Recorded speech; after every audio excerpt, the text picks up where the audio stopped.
வணக்கம் ஃப்ரெண்ட்ஸ், இன்றைக்கு மிக சுவையான டேஸ்டியான இட்லி பொடி பார்க்க போகிறோம். இது எங்கள் அம்மா செய்கிற டேஸ்டியான இட்லி பொடி. இதற்கு ஹைலைட்டே பொரிக்கடலை சேர்த்து செய்வது தான். பொரிக்கடலை சேர்த்து செய்வதால் குழந்தைகள் பெரியவர்கள் அனைவருக்கும் இது டேஸ்டியாக இருப்பதோடு ஆரோக்கியமானதாகவும் இருக்கும். முதலில் 1 கப் உளுந்தை கோல்டன் ப்ரௌன் கலர் வரும் வரை நன்றாக வறுக்க வேண்டும். 1 கைப்பிடி அளவு கருப்பு எள்ளை பொரித்து நாம் உளுந்தில் சேர்த்து விடலாம்.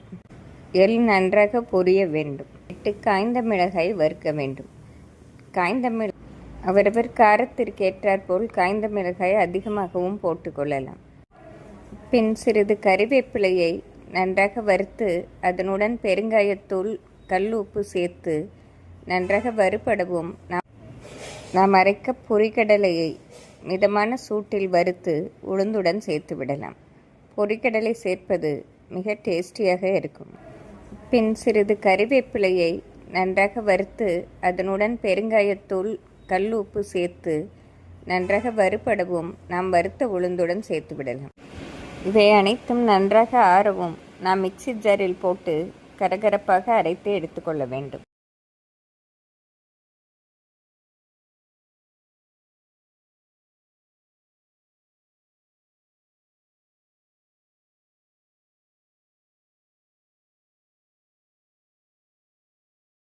இது ஆறவும் மிக்சியில் போட்டு நல்லா பவுடராக்கி வச்சுக்கணும். பொடி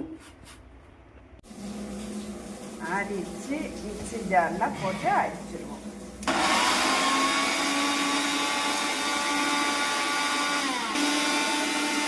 வச்சு பொடி நல்லா அரைச்சாச்சு திறந்துடுவோம். ஃப்ரெண்ட்ஸ், கமக்கமக்கும் வாசனையுடன் இட்லி பொடி ரெடியாகிவிட்டது. இது எங்கள் அம்மாவோட ஸ்பெஷல் இட்லி பொடி. ஃப்ரெண்ட்ஸ், இப்படி ஒரு ஏர்டைட் கண்டெய்னரில் போட்டு வைத்தோம் என்றால் 1 மாதம் வரை அருமையாக இருக்கும். இது நாம் இட்லி, தோசைக்கு நல்லெண்ணெயுடன் வைத்து சாப்பிடும்போது மிக டேஸ்டியாக இருக்கும். Thank you friends.